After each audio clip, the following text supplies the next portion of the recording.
Welcome to Real Economy's trip around Europe's macro regions, from the towns and countryside of Croatia to the Danube River, all working towards economic cooperation and growth. On the show, we explore the Adriatic and Ionian region, of which Croatia is a part of. What does the strategy mean in terms of economic growth? And what kind of lessons have been learned from fast macro-regional hubs like the Danube? We'll then put the burning questions of the who, what, when, where and how to the woman in charge of it all now, European Commissioner for Regional Policy, Corina Creţu. Our everyday lives are about going to the market, buying our food and earning enough money to lead a decent life. So Gianni Maggi set out to explore what is a macro-regional strategy and how it translates for everyday people, like here in Croatia, which is part of the Adriatic and Ionian region, address common goals and challenges. But most importantly, what it means for economic growth for the 4 EU and 4 EU candidate countries involved. If you and your neighbours have some problems, it's easy to solve them together. The same applies for a group of areas or even countries in a specific geography, which together form a macro-region. A macro-regional strategy is when, through cooperation and collaboration between different regions, enterprises, citizens and politicians, a macro-region tackles common challenges. Using existing funds and resources, the strategy aims to unite Europe's people in the common goal of building up a particular region. The Adriatic-Ionian is one of the regions where cooperation between countries is in progress. Croatia, the last country to enter the EU, sits at the heart of this region. Local entrepreneurs are looking forward to common policies to improve the economic landscape in the big industries.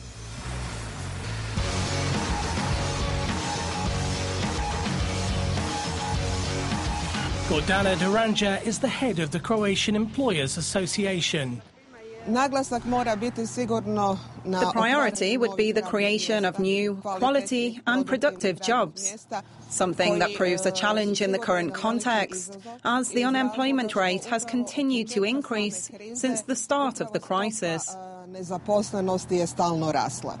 Promoting competition would make the countries of this region more attractive for investment, which would have a positive impact on the financial sector and thus economic development. The countries that border the Adriatic still have significant differences in terms of income per capita, employment rates and infrastructure facilities. Cooperation could at least in part overcome these differences.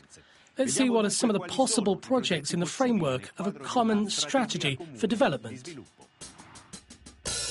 The Adriatic-Ionian strategy that the European Commission launched last December aims to boost tourism to the region, creating the necessary transport links, setting up a network of well-serviced marinas and including hinterland destinations.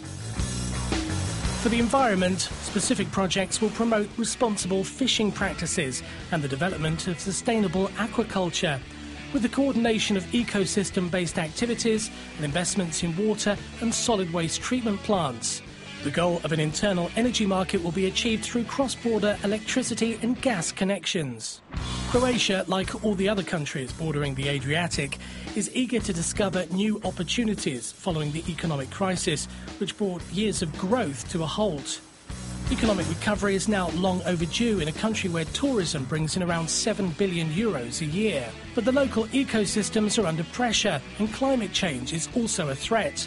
Flooding, drought, soil erosion and forest fires are all increasing realities, issues that should be addressed with a macro-regional policy. We asked the Croatian Minister of Tourism what is needed. We have to be more competitive. This is the crucial, and the administration of national countries, of Brussels, has to be much more efficient, faster, elegant in developing this and realization of these programs. Of course, that in this stage, I think that the main catch is how to make our companies in private sector able to reach the funds. The Adriatic and Ionian Seas are a natural gateway to southern, central and eastern Europe. Future development of the region can bring benefits to much of the continent. We've travelled to Brussels to speak with the newly appointed European Commissioner for Regional Policy, Corina Creţu. These strategies sound very good on paper, but when you try to make EU and non-EU countries work together, what are the checks and balances in place to make sure we see results? We have this chance to put together on equal footing member states with non-member states, to have a common approach to see how things problems are solved within the more developed countries. There will be always space to improve, but in the end, these strategies are done by the member states. Our Commission role is to enable this dialogue and to give guidance. You've got member states that have very different politics. They have different issues. How do you make them talk to each other?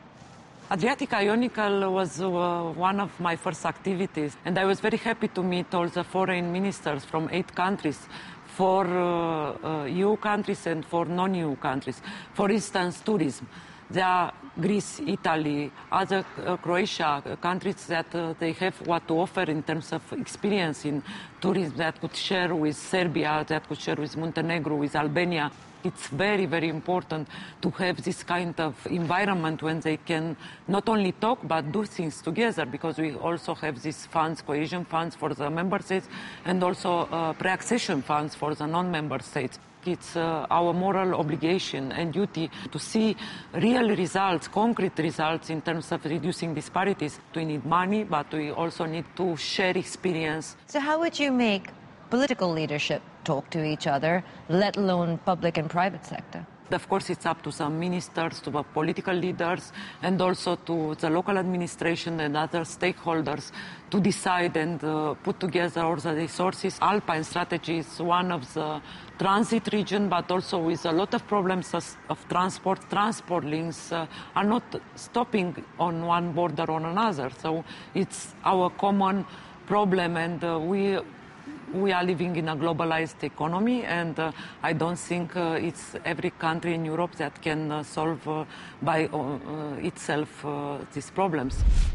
We'll pick up on our conversation with Commissioner Creţu, but let's focus on the more established macro region of the Danube that brings 9 EU and 5 non-EU countries together that face the same challenges: environmental, untapped shipping potential and energy connectivity. Now, better navigation on the river could increase cargo traffic, bringing potentially 8,000 new jobs to the stream. Add tourism to that and the jobs number jumps even more, as Sarah Chappell reports.